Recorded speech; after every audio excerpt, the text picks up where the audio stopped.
The world changed on a Tuesday. The alien ship appeared over New York without warning. It hung in the sky, vast and silent, blocking the sun and casting a mile-wide shadow across the frightened city. Military jets scrambled but kept their distance as ordered. Commander Alan Kelly watched the live feed from the Pentagon war room. His knuckles turned white as he gripped the edge of the table. 25 years in the Navy hadn't prepared him for this. "All stations report the same," said General Mason. 17 ships identical to this one are positioned over major cities worldwide. No hostile actions yet. The screen showed crowds gathering in streets, pointing up at the sky. Some ran, some prayed, most just stared. A voice crackled through the speakers. They're broadcasting on all frequencies. The main screen flickered. A face appeared, almost human but wrong in subtle ways. Pale blue skin stretched too tight over sharp cheekbones. Eyes too large, too dark. No hair. "People of Earth," the alien said in perfect English. "I am Ambassador Exalthrak of the Galactic Hegemony. Your world exists within our territory. We have observed you for centuries. Your recent advances in space travel have triggered this formal contact." The room was completely silent. "The hegemony controls 10,000 worlds across this spiral arm. Your choices are simple. Join us peacefully as a protectorate state or face removal. You have 30 Earth days to decide." The screen went black. Chaos erupted in the war room. Generals shouted over each other. Phones rang. Someone knocked over a coffee cup. Commander Kelly slipped out unnoticed. Something tugged at his memory. Something his grandfather had told him years ago. 2 days later, Kelly stood in a small concrete bunker buried deep in the Arctic ice. His breath fogged in the freezing air as Dr. Liz Murray opened a rusted metal cabinet. "I don't understand why we're wasting time here," she said. "The world is facing alien contact, and you drag me to this abandoned Cold War outpost." Kelly didn't answer. His grandfather's final words had led him here. "When the stars come down, find the journal. North Point Station. The fleet waits below." "My grandfather was stationed here in the 1960s, Kelly explained. "He told me strange stories. I always thought they were just tales to entertain a child." The cabinet contained dusty folders, faded maps, and a leather-bound journal. Kelly opened it carefully. The pages were filled with neat handwriting and technical drawings. "My God," whispered Dr. Murray, looking over his shoulder. "Are these spaceship designs?" Kelly turned the pages. Schematics, coordinates, power calculations, and a map of Antarctica with a location marked in red. According to this, in the 1940s, scientists detected signals from space, signals that scared them. A secret coalition formed, scientists and military leaders from around the world working together outside their governments. They built something and hid it away. "Built what?" Murray asked. Kelly turned to the final page. A sketch showed 12 massive ships in an underground hangar. The caption read, "Dreadnought Fleet, Earth's Last Defense." "A fleet," Kelly said. "Warships beyond anything we have now, hidden somewhere in Antarctica." Murray looked skeptical. "That's impossible. We can barely reach the moon. How could they build interstellar warships 80 years ago?" "I don't know," Kelly admitted.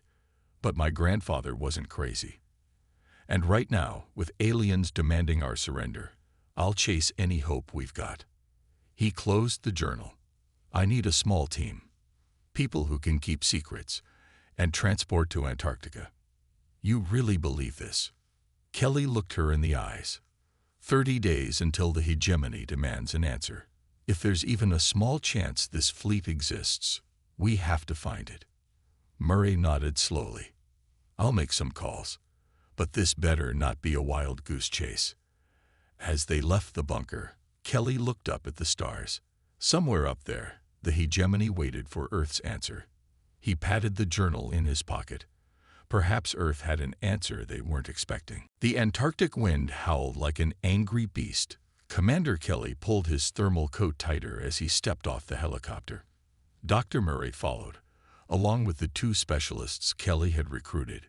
Susan Wright, a brilliant engineer who had designed nuclear submarines, and Jack Porter, a military historian with top security clearance. "This is crazy," Susan shouted over the wind. "We're looking for a secret underground base in the middle of nowhere based on an old journal." Kelly checked the GPS coordinates again. "Should be right here." Jack scanned the endless white landscape. "I don't see anything but ice." "The journal mentioned a hidden entrance," Kelly said. He pulled out a strange device from his backpack. It looked like an old radio with dials and a small screen. "My grandfather left this too. Said it would help find the way." Kelly turned it on. The device hummed, and the needle on the display moved slightly. "This way," he said, walking toward a large ice ridge. They trudged through deep snow for 20 minutes until the device began to beep faster. Kelly stopped in front of what looked like a solid wall of ice. "It should be right here," he said, frustrated. Susan ran her gloved hand over the ice surface. "Wait." She brushed away snow, revealing a small metal panel. "Look at this." The panel had no buttons, just a smooth surface. Kelly pressed his palm against it. Nothing happened. "Let me try something," Susan said. She pulled off her glove and placed her bare hand on the freezing metal. The ground beneath them rumbled. A large section of ice slid away, revealing a dark tunnel leading down. "How did you know?" Jack asked. Susan grinned. "The metal wasn't cold. It's heated from inside." They switched on flashlights and entered the tunnel. After walking downward for several minutes, they reached a massive steel door. Another palm scanner glowed faintly. Kelly placed his hand on it. The scanner flashed red. "It needs authorized personnel," Murray said. Kelly thought for a moment, then pulled out his grandfather's journal. Tucked inside the back cover was an old photograph. He placed it against the scanner. The scanner turned green. The huge door slid open with a groan of metal that hadn't moved in decades. Lights flickered on automatically, revealing a sight that made them all gasp. They stood on a platform overlooking an enormous underground hangar. Below them, arranged in perfect formation, sat 12 massive ships. Each was at least 1,000 feet long, with sleek black hulls and strange blue markings. They didn't look like any aircraft or spacecraft ever built on Earth. "Impossible," Susan whispered. Jack was speechless, his historian's mind struggling to accept what he saw. "The Dreadnought fleet," Kelly said. "It's real." They made their way down to the hangar floor. The ships loomed above them, dark and silent. Each had a name etched on its hull in several languages. "Defiance," Kelly read from the largest ship. "This must be the flagship." Susan ran her hand along the hull. "This metal. I've never seen anything like it." "How do we get inside?" Murray asked. Kelly consulted the journal. "There should be an entrance panel somewhere near the front." They found it. Another palm scanner. This time, Kelly's hand worked. A section of the hull slid open, revealing a brightly lit corridor. Inside, the ship was pristine, as if it had been built yesterday. No dust, no decay. The air was fresh and cool. They reached what appeared to be a bridge or control room. Seats lined up before curved control panels. A large central chair faced multiple screens. "This technology is beyond anything we have now," Susan said, examining the controls. "How could this exist in the 1940s? When Kelly sat in the central chair, the room hummed to life. Screens lit up. A soft blue light scanned over him. "DNA pattern recognized," said a calm female voice from nowhere. "Descendant of authorized personnel. Activating Guardian Protocol." A hologram appeared before them. A woman in a uniform no one recognized. "I am Guardian," the hologram said. "Artificial intelligence of Earth's Dreadnought fleet. How may I assist you, Commander?" Kelly swallowed hard before speaking. "Earth needs your help. We're under threat from an alien force called the Galactic Hegemony." The hologram's expression didn't change. "Threat assessment protocol initiated. Please provide all available data on this hegemony. As Kelly explained the situation, one thought kept running through his mind. They might actually have a chance. 3 days passed in a blur of activity. The team worked around the clock, learning about the ancient fleet with Guardian's help. These ships were built by a secret global coalition, Guardian explained as they stood on the bridge of the Defiance. After detecting alien signals in 1943, leaders from major nations formed a hidden alliance. They pooled resources and the brightest minds to create this fleet. Why didn't they use it? Susan asked. She had spent most of her time studying the engines, which operated on principles she barely understood.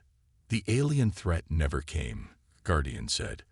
The fleet was completed in 1953, but the expected invasion didn't happen. Rather than reveal such powerful technology to a world still at war with itself, they sealed it away. Knowledge was passed to selected individuals in each generation. Kelly frowned. Like my grandfather. Correct. He was a keeper of the secret. Jack Porter studied tactical displays showing the ship's weapon systems. These are incredible. Energy weapons, defensive shields, things we've only dreamed about. A message from the surface interrupted them. Commander, you need to see this, Dr. Murray said, her voice tense. They gathered around a screen showing news footage. A smaller alien ship had appeared over Chicago. It fired some kind of beam at a skyscraper, slicing off the top floors. The building collapsed, killing hundreds. A demonstration of hegemony power, said a voice over the footage. Their ambassador calls it a sample of what awaits resistance. Kelly's face hardened. We're out of time. How soon can we launch? Guardian's hologram flickered. The Defiance can be operational within hours. The crew requirements are minimal due to automation, but we need at least 20 humans for critical functions. I can fly it, said a voice from behind them. Olivia Barnes, a Navy pilot who had joined them yesterday, stepped forward. The control systems are strange, but I'm getting the hang of them. And I can handle weapons, added Peter Johnson, a former Army soldier who had adapted quickly to the advanced targeting systems. Kelly nodded. We need to contact the Pentagon, get proper authorization. Sir, Jack said quietly, if we tell the government, bureaucracy will take over. We'll be stuck in meetings while the hegemony kills more people. Kelly knew he was right. This was the moment to act, not talk. Guardian, prepare the Defiance for launch. Just this ship for now. The Defiance alone against an alien fleet. Susan looked concerned. We're not going to attack, Kelly explained. Just show them we have teeth. Maybe buy Earth sometime. As they prepared, Susan made a discovery in the engine room. These ships don't just fly in space, she told Kelly excitedly. They can bend space itself. The drive creates some kind of bubble that moves faster than light. Can you make it work? Susan nodded. Guardian has been teaching me. It's surprisingly simple once you understand the basic principles. Meanwhile, Peter and Jack tested the weapons in a simulation room. The ship had energy beams that could cut through almost anything, plus strange missiles that distorted gravity around their targets. These could rip their ships apart without even touching them, Peter said in awe. Olivia practiced in a flight simulator. The ship practically flies itself, she reported. It's like it reads my thoughts before I even touch the controls. By nightfall, they had a skeleton crew of 25 people, all sworn to secrecy. Most were military personnel who had been working nearby on a classified project and were reassigned without explanation. As they prepared for launch, Guardian warned them. The Defiance is the most powerful vessel humans have ever controlled.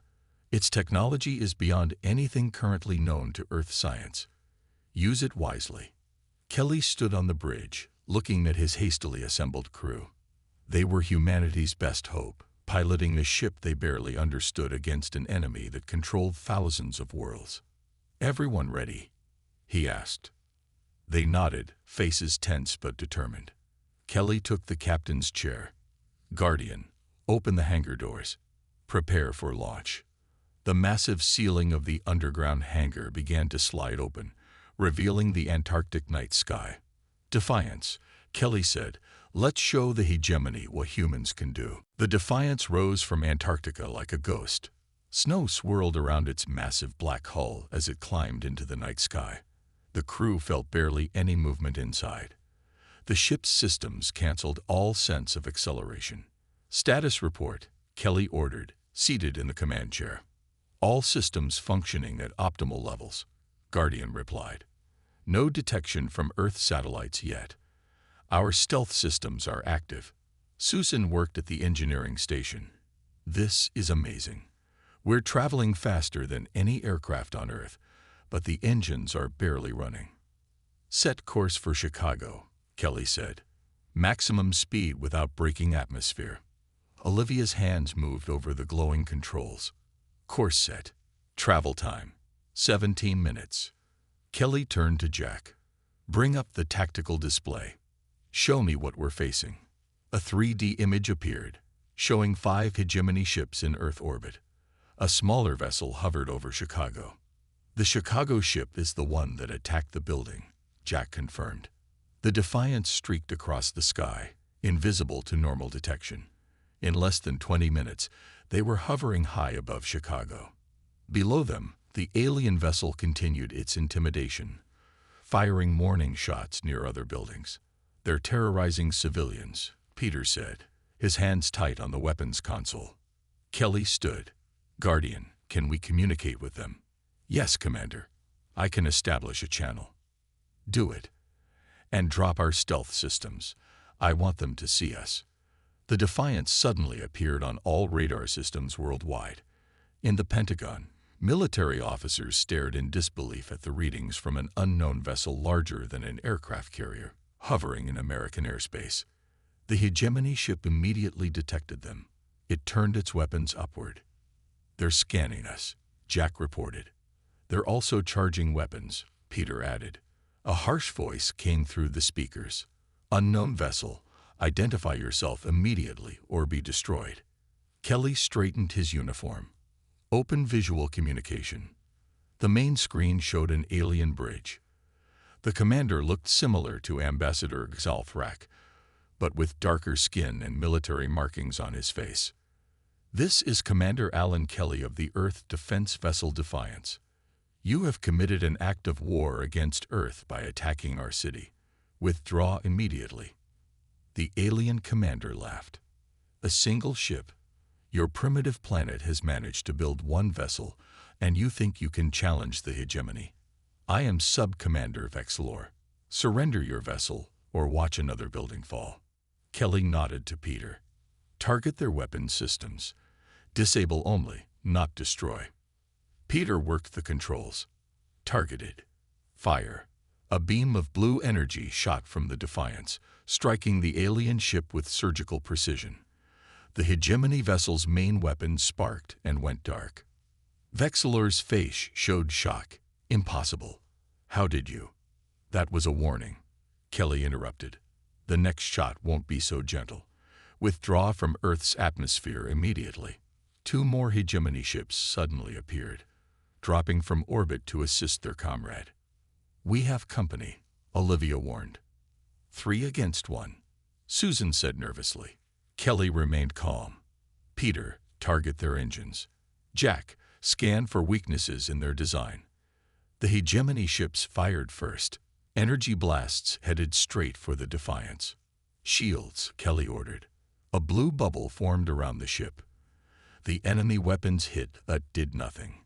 "Shields holding at 100%, Guardian reported. "No damage." Kelly smiled. "Our turn. Peter, disable their propulsion systems." The Defiance fired 3 quick shots. Each hit perfectly. The hegemony ships began to drift, their engines dead. Vexilor's face showed pure disbelief. "This technology, it's not possible. How does your primitive world possess such weapons?" "We're full of surprises," Kelly replied. "Leave our planet, or next time we won't be so merciful." The alien commander hissed something in his language. The 3 damaged hegemony ships slowly limped away, back toward orbit. "They're retreating," Jack said, amazed. The crew began to cheer, but Kelly raised his hand for silence. "This isn't over," he said. "We've just announced ourselves to the enemy. Guardian, what's your assessment?"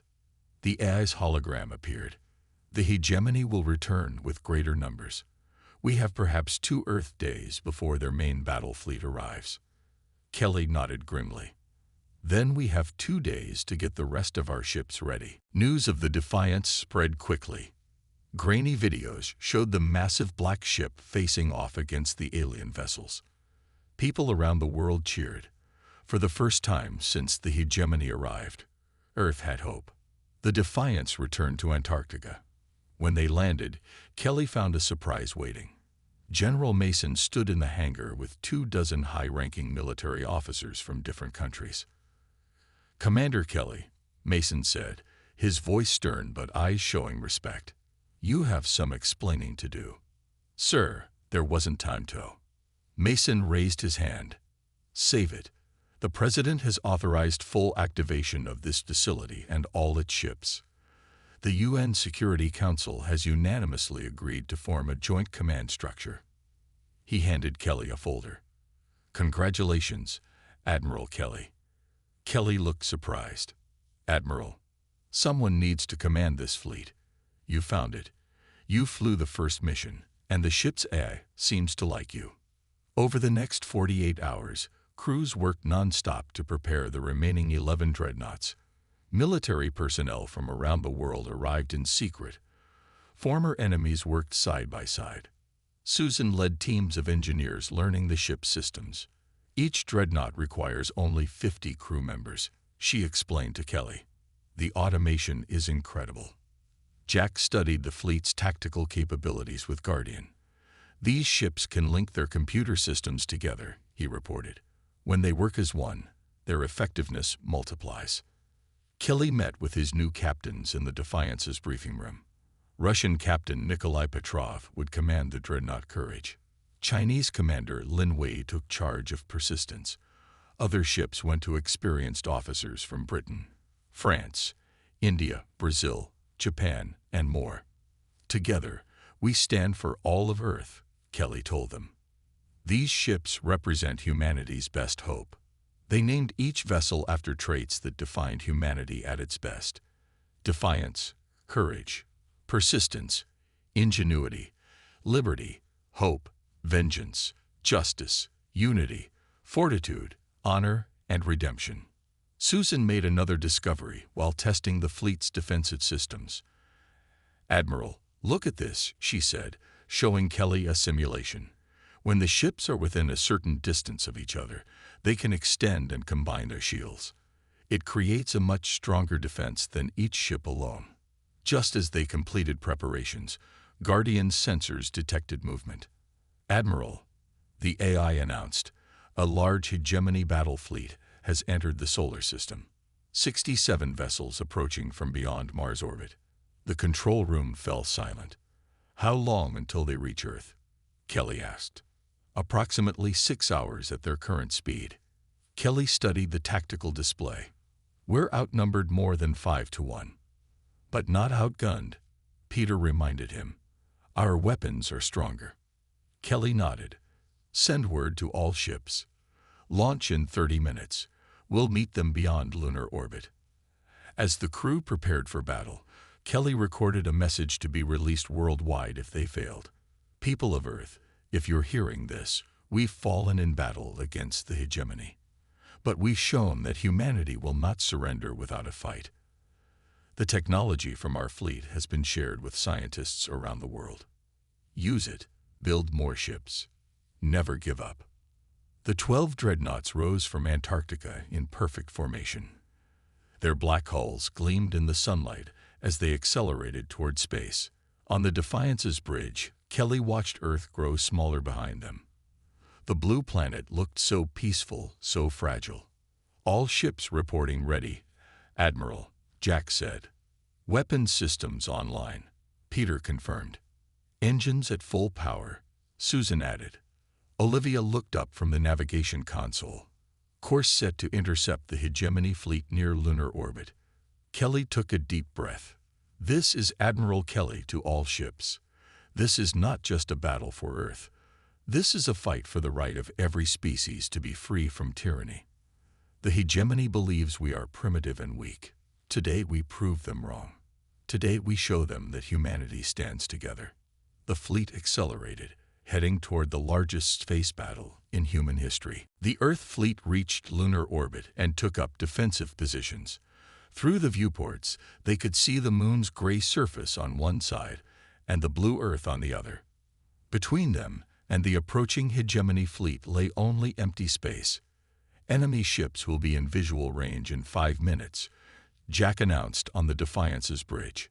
Kelly opened a channel to all 12 ships. Remember your training. Stay in formation. Protect each other. Susan monitored the fleet's power systems. All ships reporting shield link is active. Combined defensive field at maximum strength. Admiral, Guardian said, I am detecting a transmission from the hegemony fleet. Put it through. The main screen showed an alien with elaborate facial markings and a gold-colored uniform. His eyes narrowed when he saw Kelly. I am Grand Admiral Zexcaler of the Hegemony Expansion Force. You have attacked our scout ships and rejected our generous offer of protectorate status. For these crimes, your world will be punished. Surrender now, and perhaps we will only destroy your major cities. Kelly stood tall. This is Admiral Kelly of the Earth Defense Fleet. We do not recognize your authority in our system. We offered no provocation until you attacked our civilians. Leave peacefully or face the consequences. Zexcaler laughed.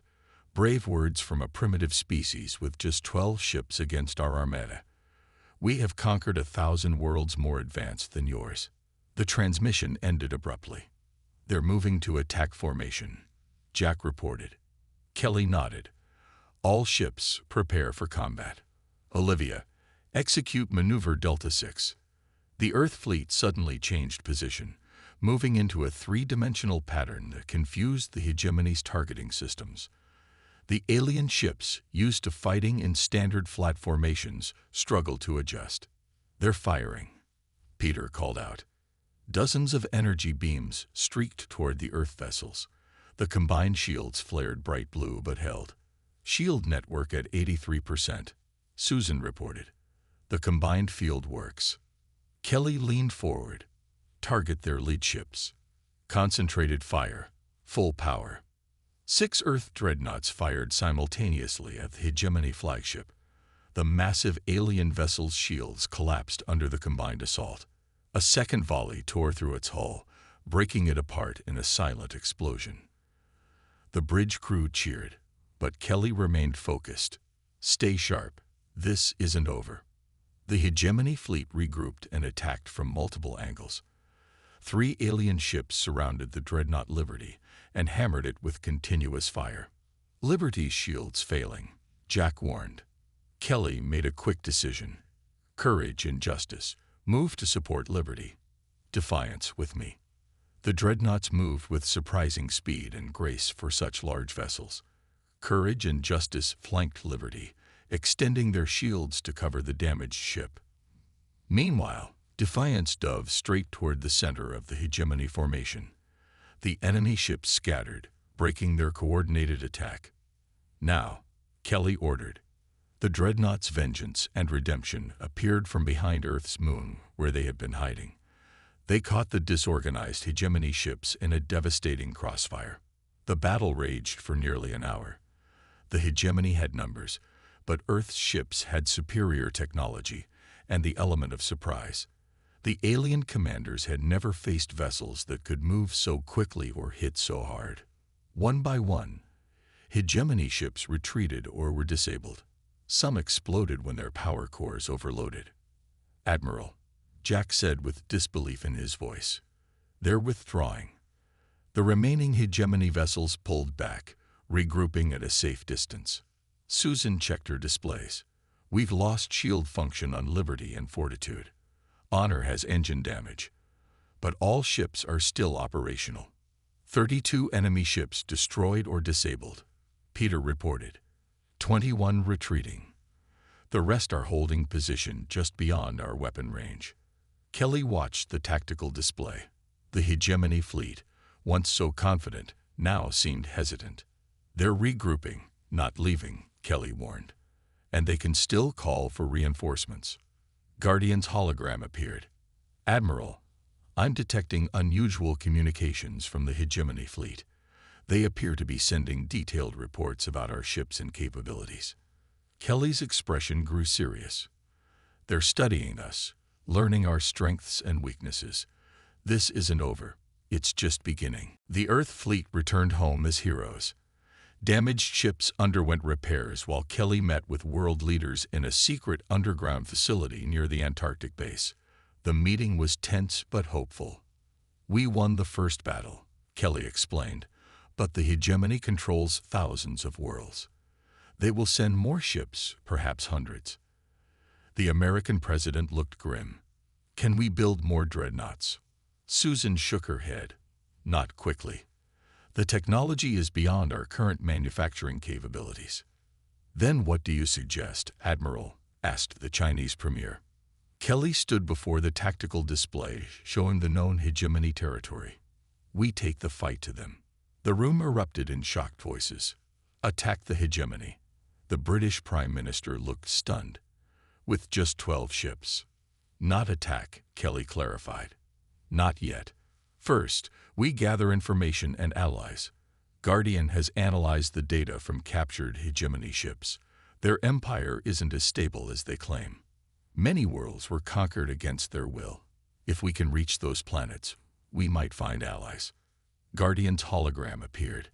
The hegemony maintains control through fear and propaganda. Many subject species would welcome liberation. The Russian president leaned forward. And how do we reach these worlds? They must be light years away. The dreadnoughts can travel faster than light, Susan explained. Each ship creates a bubble of warped space that moves it across vast distances almost instantly. 3 days later, repairs were complete. The 12 dreadnoughts gathered above Antarctica as crews prepared for a journey no humans had ever attempted. Kelly addressed the combined crews from the Defiance's bridge. We are about to venture farther than any humans in history. Our mission is to find allies among species oppressed by the hegemony. We don't seek conquest, only freedom for Earth and any others who wish to join us. Susan had discovered more about the ship's capabilities. The dreadnoughts can share power. If we travel in tight formation, we save energy and move faster. Guardian provided coordinates for their first destination, a system called Nerid, home to a technologically advanced species conquered by the hegemony centuries ago. The Neridians were known for their engineering skills, Guardian explained. They might help us understand these ships even better. As the fleet prepared to jump, Kelly felt the weight of his responsibility. 12 ships carrying 600 humans were about to leave their solar system for the first time. All ships report ready, Admiral, Jack said. Kelly nodded. Guardian, engage faster than light drive. Space seemed to bend around them. Stars stretched into lines of light. For a brief moment, every crew member felt a strange sensation, as if they were everywhere and nowhere at once. Then reality snapped back. New stars surrounded them. Ahead loomed a blue-green planet with 3 small moons. Nerid, Guardian confirmed. We have arrived. Olivia checked the sensors. Hegemony presence detected. 1 orbital station and 3 patrol ships. Before Kelly could respond, the station hailed them. Unknown vessels, identify yourselves immediately. They don't recognize our ships, Jack said with surprise. Kelly saw an opportunity. Let's use that. Open a channel. When connected, Kelly spoke with authority. This is Admiral Zex Killor. These are new vessels on a special inspection tour. Prepare for our arrival. The hegemony officer looked confused but didn't question a superior. Of course, Admiral. We're honored by your visit. The deception worked. The dreadnoughts docked at the station without resistance. Once aboard, small teams quickly overwhelmed the hegemony guards. The patrol ships, caught by surprise, surrendered without a fight. The station's prison levels held thousands of Neridians. Tall, slender beings with blue skin and large eyes stared at their human liberators with suspicion that turned to hope. An elderly Neridian stepped forward. "I am Elder Varen. Are you truly enemies of the hegemony?" Kelly bowed respectfully. "We are from Earth, a world the hegemony tried to conquer. We seek allies against their tyranny." Varen studied the humans carefully. "For centuries we have waited for this day. Show us these ships of yours, humans from Earth. Perhaps together we can break the hegemony's chains." The first alliance was formed. More would follow. 4 months passed as the Earth fleet moved through hegemony space. Word of their victories spread. With each planet they liberated, their alliance grew stronger. The Neridians enhanced the Dreadnought's already powerful systems. The bird-like Avari provided skilled pilots. The crystal beings of Lumeria offered advanced shield technology. What began as 12 ships from Earth grew into a liberation fleet of over 100 vessels. The hegemony scrambled to respond, but centuries of easy rule had made them slow and arrogant. Finally, the Allied fleet approached Saltrax Prime, the hegemony throne world. It orbited a large red star, protected by orbital weapons platforms and hundreds of warships. On the Defiance's bridge, Kelly studied the tactical display with his officers and alien allies. "Their defenses are too strong for a direct attack," Jack said. Elder Varen nodded. "The hegemony has ruled from this world for 1,000 years. They believe it impregnable." Susan had been working with Meridian engineers on a special project. "We don't need to destroy them," she said. "We need to break their control over other worlds." She explained her plan. The hegemony maintained power through a central communications hub on Saltrax Prime. This system broadcast propaganda and monitored loyalty across their empire. "If we can take control of the hub," Susan explained, "we can send the truth to all worlds at once." Kelly approved the plan. A small team would infiltrate the communications center, while the fleet engaged the hegemony forces as a distraction. The battle began at dawn. The Dreadnoughts led the charge, their black hulls gleaming in the red sunlight.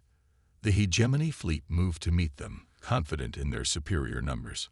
"All ships, execute attack pattern Omega," Kelly ordered. The Allied fleet split into 3 groups, attacking from different angles. The hegemony commanders, expecting a direct assault, struggled to adjust. Meanwhile, Susan, Jack, and a team of Neridian specialists slipped past the battle in a small, stealthy craft.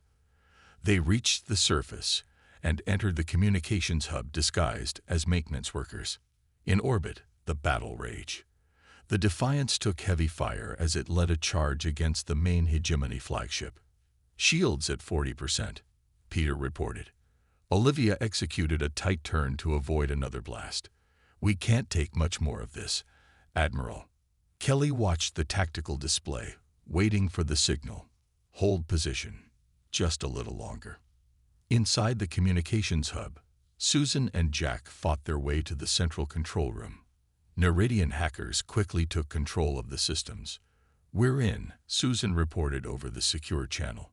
"Broadcasting now." Across the hegemony empire, on every world and ship, the truth began to spread. Videos showed the Earth fleet liberating planets, not conquering them. Recordings of hegemony leaders revealed their contempt for the species they ruled. The message was simple: freedom is possible.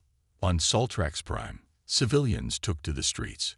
On hundreds of worlds, rebellions ignited simultaneously.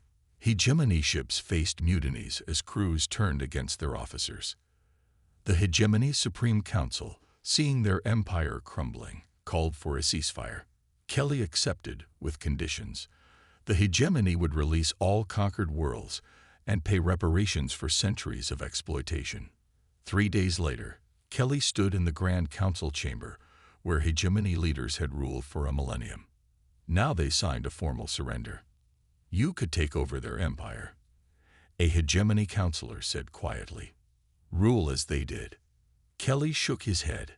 "That's not why we fought. Every world deserves the right to chart its own course. In the months that followed, a new galactic confederation formed. Earth joined as an equal member, not a ruler. The Dreadnoughts returned home, their mission complete. On their last night aboard the Defiance, Kelly stood with Susan and Jack, looking out at Earth through the viewports. "Beautiful, isn't it?" Kelly said. Susan nodded. "Worth fighting for." "What happens to the fleet now?" Jack asked. Kelly smiled. "Guardian tells me these ships were built to last centuries. We'll keep them ready, just in case, but I hope we've earned a long peace." As stars shimmered around them, the Defiance began its final approach to Earth, not as a weapon of war, but as a symbol of what humanity could accomplish when united against impossible odds. The ancient fleet had saved not just Earth, but brought freedom to an entire galaxy.